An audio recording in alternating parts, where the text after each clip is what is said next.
கொலை வழக்கு குற்றவாளி 5 ஆண்டுகளுக்கு பின் கைது. கொலை வழக்கில் கோர்ட்டில் ஆஜராகாமல் 5 ஆண்டு தலைமறைவாக இருந்த குற்றவாளியை போலீசார் கைது செய்தனர்.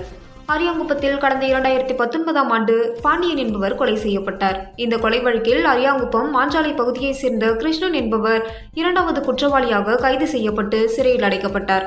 பின் ஜாமீனில் வெளியே வந்த அவர் கோர்ட்டில் ஆஜராகாமல் தலைமறைவாக இருந்து வந்தார். அவருக்கு கோர்ட் பிடிவாரண்ட் பிறப்பித்து உத்தரவிட்டது. அதனைத் தொடர்ந்து அரியாங்குப்பம் போலீசார் அவரை தேடி வந்தனர். கடந்த 5 ஆண்டுகள் தமிழக பகுதியில் தலைமறைவாக இருந்த கிருஷ்ணன் அரியாங்குப்பத்தில் உள்ள உறவினர் வீட்டிற்கு வந்துள்ளதாக போலீசாருக்கு தகவல் வந்தது.